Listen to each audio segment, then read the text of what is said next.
what I want to do now is to use the Prosci PCT model to provide context and an organizing framework. So what you see on the screen is the Prosci PCT model, developed back in about 2004 is when Jeff Hiatt and I introduced this as a descriptor of the 4 components of successful change initiatives. Every successful change initiative has 4 components. You have the middle, let's start there, a definition of success.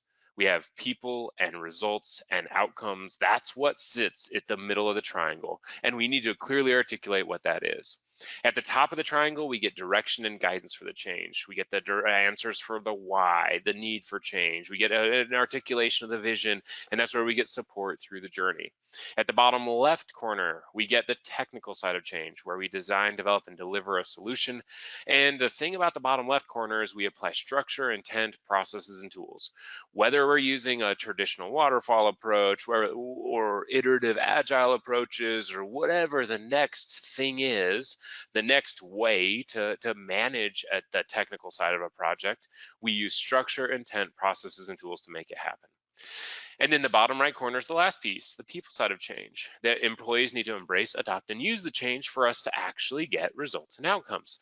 And that's where change management lives. And change management, whether we're using it on traditional waterfall or iterative or whatever kind of change, we bring structure, intent, processes, and tools as well.